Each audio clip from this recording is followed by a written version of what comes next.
नमस्कार। आज हम पास्टर एल्विस के एक उपदेश से एक बहुत ही दिलचस्प और शक्तिशाली विचार को समझने वाले हैं, और वो विचार है गवाही का। तो चलिए इस विचार के बिल्कुल दिल में उतरते हैं एक बहुत ही अहम सवाल के साथ, जो ये उपदेश हमसे पूछता है, किसी के चरित्र के बारे में जब बात होती है तो असल में किसकी गवाही सबसे ज्यादा मायने रखती है। जरा सोचिए इस पर। तो इस पूरी बात को समझने के लिए हम इसे 5 हिस्सों में बांटकर देखेंगे। हम इंसानी और ईश्वरीय गवाही के फर्क से शुरू करेंगे, फिर देखेंगे कि कैसे चमत्कार सबूत बनते हैं, और फिर यीशु और एक बेदाग जीवन के उदाहरणों से सीखेंगे कि असली गवाही आखिर होती क्या है।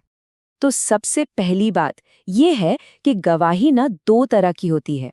एक तो वो है जो इंसान हमारे बारे में कहते हैं, और दूसरी जो शायद सबसे ज्यादा जरूरी है, वो जो खुद परमेश्वर हमारे बारे में कहता है।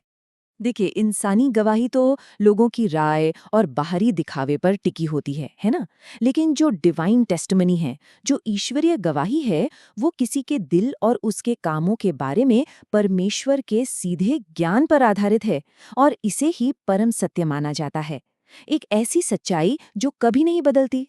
ये हम इंसानों की फितरत ही ऐसी है कि हम सबूत मांगते हैं।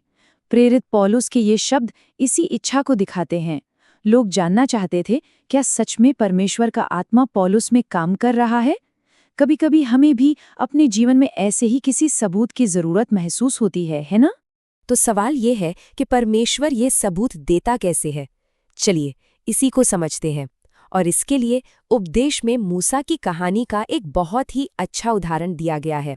जब मूसा को लगा कि लोग उस पर यकीन नहीं करेंगे, तो परमेश्वर ने उसे कुछ, आप कह सकते हैं, अकाट्य संकेत दिए। ऐसे चमत्कार जिन्हें कोई नकार ही नहीं सकता था। ये चमत्कार ही इस बात की गवाही थे कि मूसा को सचमुच परमेश्वर ने भेजा है। और बस यही तो पॉइंट है। जब लोगों ने वो चमत्कार अपनी आंखों से देखे तो उन्होंने विश्वास किया। याद रखिए, ये सिर्फ कोई जादुई घटनाएं नहीं थीं, ये खुद परमेश्वर की गवाही थीं।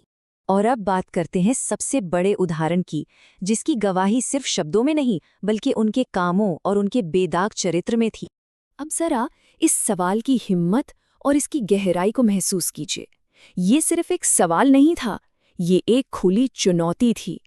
यीशु ने अपने दुश्मनों के सामने खड़े होकर कहा, मुझ में कोई एक खोट निकाल कर दिखाओ। यही उनकी गवाही का सबसे बड़ा सबूत था। और गवाह कौन थे? सिर्फ उनके अपने लोग नहीं, एक चोर, एक रोमी गवर्नर, यहाँ तक कि उसके विरोधी, सबने उनकी बेगुनाही की गवाही दी। ये कितनी कमाल की बात है ना, कि उनके विरोधी भी उनके चरित्र की सच्चाई को मानने पर मजबूर हो गए। और ये जो आइडिया है ना कि आपका चरित्र ही आपकी गवाही है, ये सिर्फ यीशु तक ही नहीं रुकता। बाइबल में और भी ऐसे लोग हैं जिनका जीवन ही उनकी सबसे बड़ी गवाही बन गया। मूसा और शामुएल जैसे महान नेताओं को देखिए। सोचिए, सालों तक लोगों की अगुवाई करने के बाद वो भीड़ के सामने खड़े होकर पूछ सके कि क्या उन्होंने कभी किसी के साथ कोई अन्याय किया है। उनका वो निर्दोष जीवन ही उनकी विश्वसनीयता का प्रमाण था।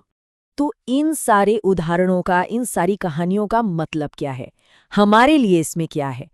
ये सब बातें अब एक बहुत ही व्यक्तिगत, एक बहुत ही निजी मोड़ पर आती हैं। और संदेश बहुत सीधा है। अंत में जो सबसे ज्यादा मायने रखता है वो ये है कि हम जीवन जीते कैसे हैं। हमारे शब्द नहीं, बल्कि हमारा चरित्र और हमारे काम हमारी असली पहचान है, क्योंकि आपका जीवन ही आपकी गवाही है। तो ये विश्लेषण हमें एक आखिरी, लेकिन शायद सबसे जरूरी सवाल पर लाकर छोड़ देता है कि अगर परमेश्वर को आपके बारे में गवाही देनी हो, तो वो गवाही क्या होगी।